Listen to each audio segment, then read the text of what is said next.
Metal Jesus here, and today I want to talk about one of my favorite systems, and that is the Commodore 64. And I want to show these are some of my favorite Commodore 64 games. Now the thing is, it's really hard to get down to your favorite games. And the reason for that is that there's so many applications made for it. To give you an idea, 10,000 games and applications were made for the Commodore over its lifetime. To compare that to the Nintendo, the original NES, there was about 800. So it really sort of depends on when you discovered the Commodore as to what you think maybe are some of its best games. But here are some of mine. Let's take a look.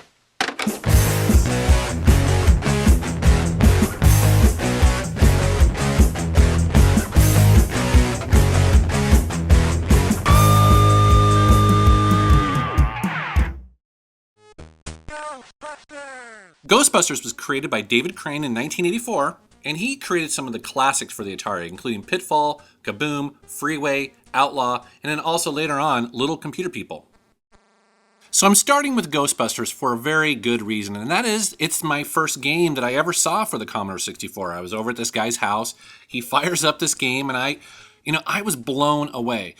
To give you some sort of context, I was 13 years old whenever I first saw the Commodore.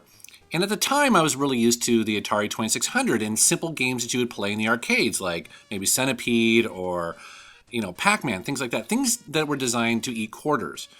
The Commodore, because it was a computer and because everything was disk-based, just had an additional depth to it. And this is a great adaptation from the movie.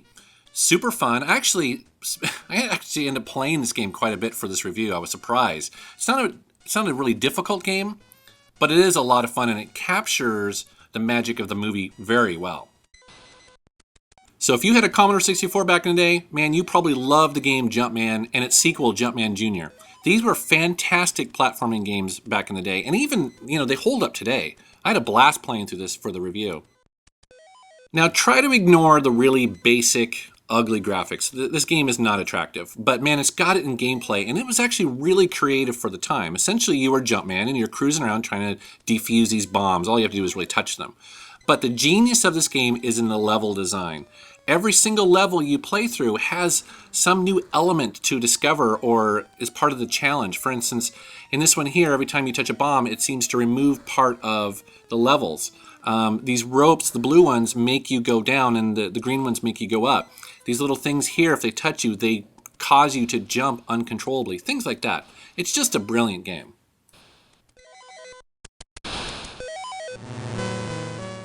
Kickstart 2 is based on a BBC Motorcycle Trials TV show. And I'll tell you, man, this game is extremely difficult, yet it's surprisingly addictive. Your goal in this game is to start from one end of the level and get to the end as quickly as possible. But every single surface that you go over has an optimal speed and angle in which to actually get over it correctly without crashing. Notice at the top there's this speed indicator that goes from left to right. Every single surface that you go across has an optimal speed and angle, and you really have to speed up and slow down and be absolutely perfect with your timing. This game made me want to destroy my joystick, but when I did it correctly, man, it was the greatest feeling in the world. And plus, it's just really unique. You don't see a lot of games like this. Bruce Lee is going to be an obvious choice for a lot of old Commodore 64 fans. Bruce Lee is a platform beat-em-up. The player controls the mighty Bruce Lee through 20 different stages collecting lanterns that unlock the next stage, and you basically just go from screen to screen while avoiding or battling these two enemies.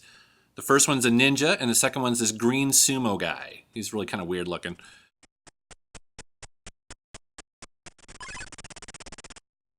Now, the genius behind this game is all in the level design. And actually, the controls are pretty tight too, but the levels are really wild. I mean, they don't necessarily make any sense, especially in the martial arts world. It's kind of fantastic. But you get to climb, you get to duck.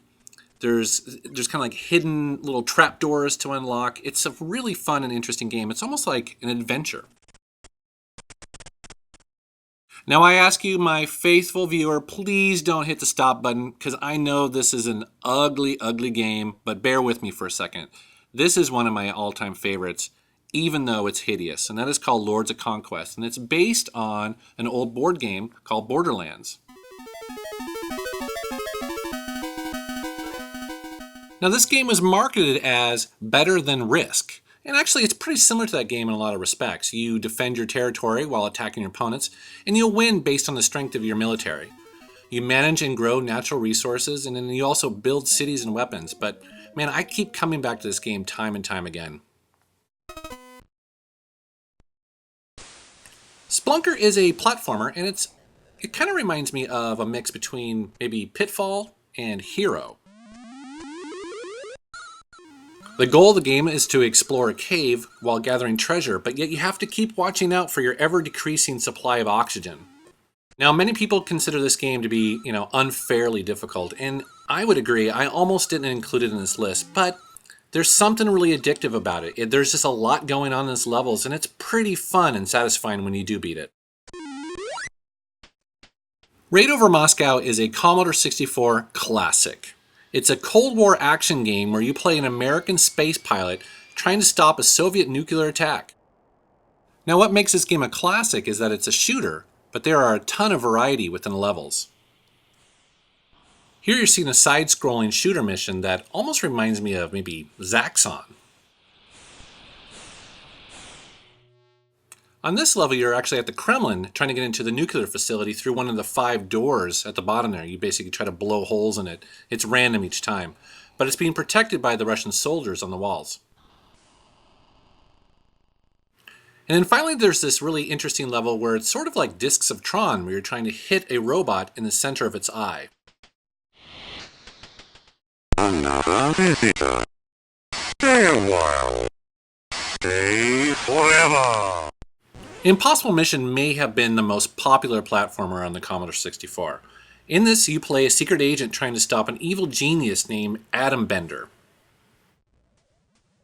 In the game, you race against the clock to find 36 pieces of a password while trying to avoid deadly robots. Once you have all the password pieces, you need to assemble them to gain access to the main control room, which is where the evil professor is hiding. All the levels and puzzle locations, as well as the robots themselves, are randomized with each playthrough. This adds to a high level of replayability with this game.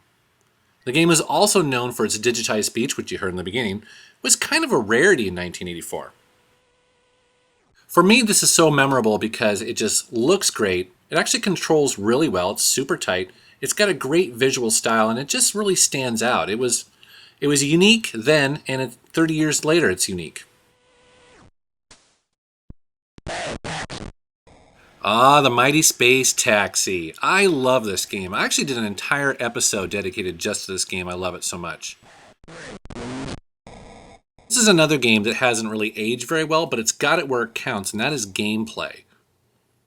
You are a simple space taxi driver trying to deliver your fares from one pad to the next, but each level gets increasingly complex while you're trying to watch your fuel gauge.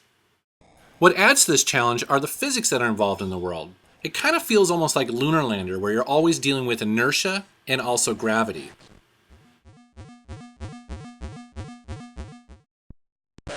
This game gets really fun in some of the later levels, but they are nutty and wacky, including like a giant beanstalk that has growing leaves that you need to navigate. There's a huge tennis ball that bounces back and forth that you need to avoid. Snowflakes that fall from the sky, teleporters that will send you to a random location, and even radar masts that will temporarily mess up your controls. All told, Space Taxi has about 28 different levels, and it just is a blast to play even today. Again, it doesn't look like a great game, but it's a lot of fun, and a lot of old Commodore 64 owners like me remember it fondly. Ooh, a text adventure. Now this is some exciting video from the Metal Jesus, let me tell ya. Now in the 80s, text adventures were actually pretty big and got fairly complex, and Steve Moreski made some of the best, including Hitchhiker's Guide to the Galaxy and The Leather Goddesses of Phobos. However, it's Planetfall that is my favorite text adventure from the 80s. This game was really cool. But it was really cool for a very specific reason. Now, it's a science fiction game, but it included a side character named Floyd the Droid that was just the best companion of any game. I mean, he was awesome. And not to give away a bunch of spoilers, but he makes the ultimate sacrifice in this game that, frankly, In high school, I talked about it for days. The Great Gianna Sisters has a really interesting history on the Commodore 64. It's very similar to Super Mario Bros., actually so much so that Nintendo forced it to be removed from store shelves. That made the game highly sought after due to its actually near perfect control, and the gameplay is actually really tight. This is a great sort of homage to Super Mario Bros. As a matter of fact, this game is so well loved from Commodore 64 fans like myself that they actually remade and remastered this game for the iPhone recently, and you can buy it for just a couple bucks. It's pretty cool. So when you talk about games that seem to have the perfect gameplay formula, Oil's Well is one that always pops up in my mind. But what's just really weird about it is that I don't think a lot of Commodore 64 owners actually played this game. You don't really hear about it that much, but honestly, I think this game is still fun today. Now, I know this game may look like a Pac-Man ripoff, but actually there's a lot going on here. Essentially, you're trying to grab those oil pellets while trying to avoid the subterranean creatures that can basically damage your oil drill, and so you have to keep retracting it to protect yourself. Alright, and finally we are at my number one Commodore 64 game of all time. And for a lot of Commodore 64 owners, this will be a complete surprise because frankly not a lot of people heard of this. It came out in 1986, it's by Activision, and it's a fairly unusual game, if it's even really a game at all. Portal is a science fiction interactive novel.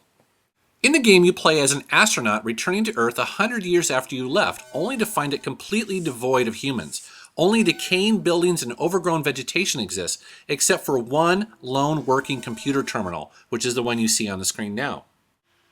With the help of the computer AI, Homer, you try to piece together what happened to the human race and whether you can rejoin them. At times, this game really reminded me of one of my all-time favorite science fiction novels, which is called Childhood's End by Arthur C. Clarke. To date, I've actually played through this game 3 times, and I've actually read the novel. The story's super in-depth, and just a sci-fi classic.